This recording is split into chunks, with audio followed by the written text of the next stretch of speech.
निर्जला एकादशी का व्रत ज्येष्ठ मास के शुक्ल पक्ष की एकादशी तिथि को किया जाता है। हिंदू धर्म में एकादशी का व्रत मात्र धार्मिक महत्व ही नहीं है, ये व्रत मानसिक एवं शारीरिक स्वास्थ्य के नजरिए से भी बहुत महत्वपूर्ण है। एकादशी का व्रत भगवान विष्णु की आराधना को समर्पित होता है।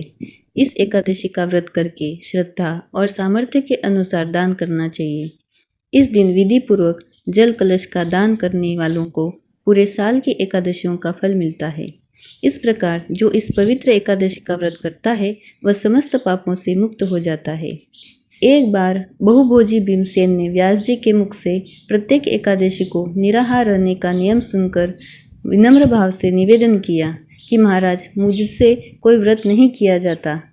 दिन भर बड़ी तीव्र क्षुधा बनी रहती है, अतः आप कोई ऐसा उपाय बतला दीजिए जिसके प्रभाव से स्वतः संतृप्ति हो जाए।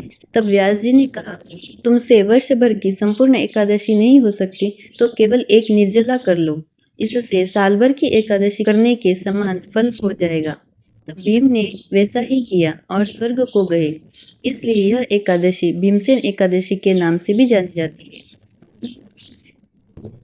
यह व्रत बिना जल ग्रहण किए और उपवास रखकर किया जाता है, इसलिए यह व्रत कठिन तप और साधना के समान महत्व रखता है।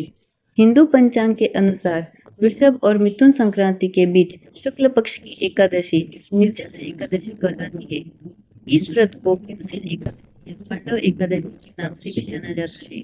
पौराणिक मान्यता है कि 5 पांडवों में एक भीमसेन ने इस व्रत का पालन किया था और वैकुंठ को गए थे, इसलिए इसका नाम भीमसेनी एकादशी भी हुआ।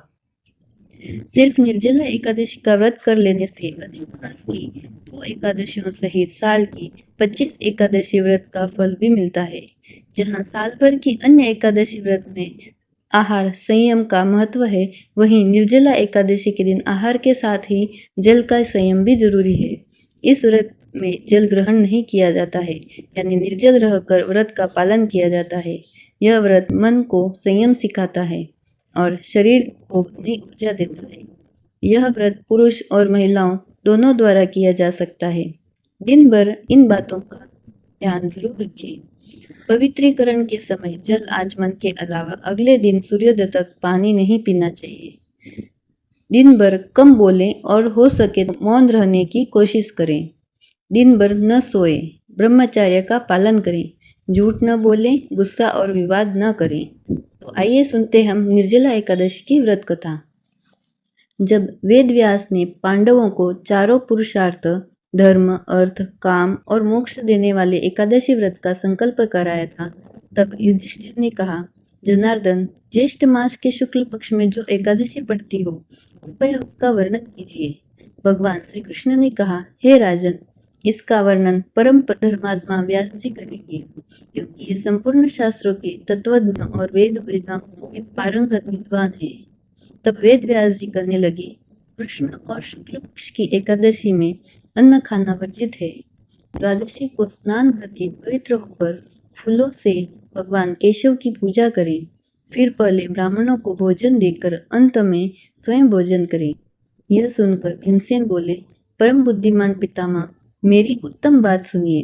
राजा युधिष्ठिर, माता कुंती, द्रौपदी, अर्जुन, नकुल और सहदेव ये एकादशी को कभी भोजन नहीं करते तथा मुझसे भी हमेशा यही कहते हैं कि भीमसेन, एकादशी को तुम भी न खाया करो, परंतु मैं उन लोगों से यही कहता हूँ कि मुझसे भूख नहीं सही जाएगी।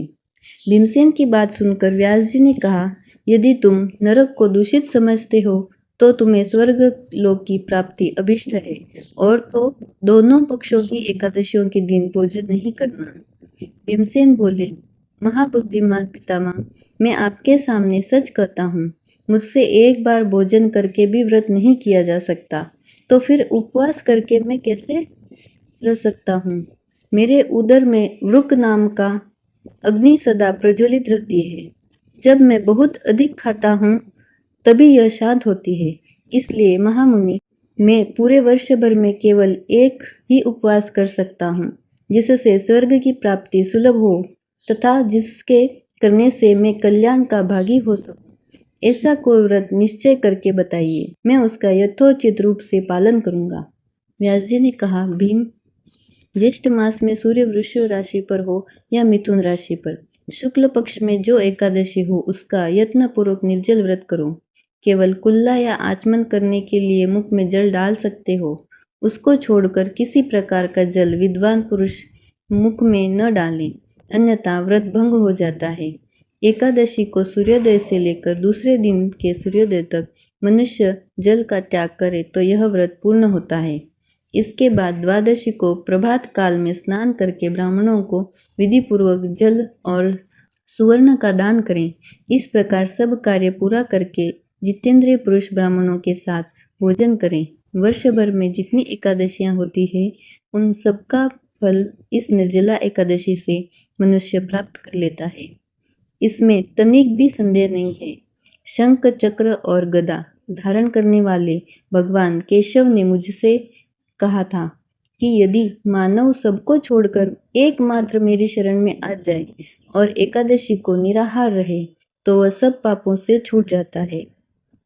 कुंती नंदन, निर्जला एकादशी के दिन श्रद्धालु स्त्री पुरुषों के लिए जो विशेष दान और कर्तव्य विहित है उन्हें सुनो। उस दिन जल में शयन करने वाले भगवान विष्णु का पूजन और जलमयी धेनु यानी पानी में खड़ी गाय का दान करना चाहिए। सामान्य गाय या घी से बनी गाय का दान भी किया जा सकता है। इस दिन दक्षिणा और कई तरह की मिठाइयों से ब्राह्मणों को संतुष्ट करना चाहिए। उनके संतुष्ट होने पर श्री हरि मोक्ष प्रदान करते हैं। जिन्होंने श्री हरि की पूजा और रात्रि में जागरण करते हुए इस निर्जला एकादशी का व्रत किया है, उन्होंने अपने साथ ही बीती हुई से 100 पीढ़ियों को और आने वाली 100 पीढ़ियों को भगवान वासुदेव के परम धाम में पहुंचा दिया है। निर्जला एकादशी के दिन अन्न, वस्त्र, गौ, जल, शैया, सुंदर आसन, कमंडलू तथा छाता दान करनी चाहिए। जो श्रेष्ठ तथा सुपात्र ब्राह्मण को जूता दान करता है वह सोने के विमान पर बैठकर स्वर्गलोक में प्रतिष्ठित होता है। जो इस एकादशी की महिमा को भक्तिपूर्वक सुनता अथवा उसका वर्णन करता है वह स्वर्गलोक में जाता है। चतुर्दशी युक्त अमावस्या को सूर्य ग्रहण के समय श्राद्ध करके मनुष्य जिस फल को प्राप्त करता है वही फल इस कथा को सुनने से भी मिलता है। भीमसेन, ज्येष्ठ मास में शुक्ल पक्ष की जो शुभ एकादशी होती है उसका निर्जल व्रत करना चाहिए। उस दिन श्रेष्ठ ब्राह्मणों को शक्कर के साथ जल के घड़े दान करने चाहिए। ऐसा करने से मनुष्य भगवान विष्णु के समीप पहुंचकर आनंद का अनुभव करता है। इसके बाद द्वादशी को ब्राह्मण भोजन कराने के बाद भोजन करें। जो इस प्रकार पूर्ण रूप से पापनाशिनी एकादशी का व्रत करता है वह सब पापों से मुक्त हो आनंदमय पद को प्राप्त होता है। यह सुनकर भीमसेन ने भी इस शुभ एकादशी का व्रत आरंभ कर दिया।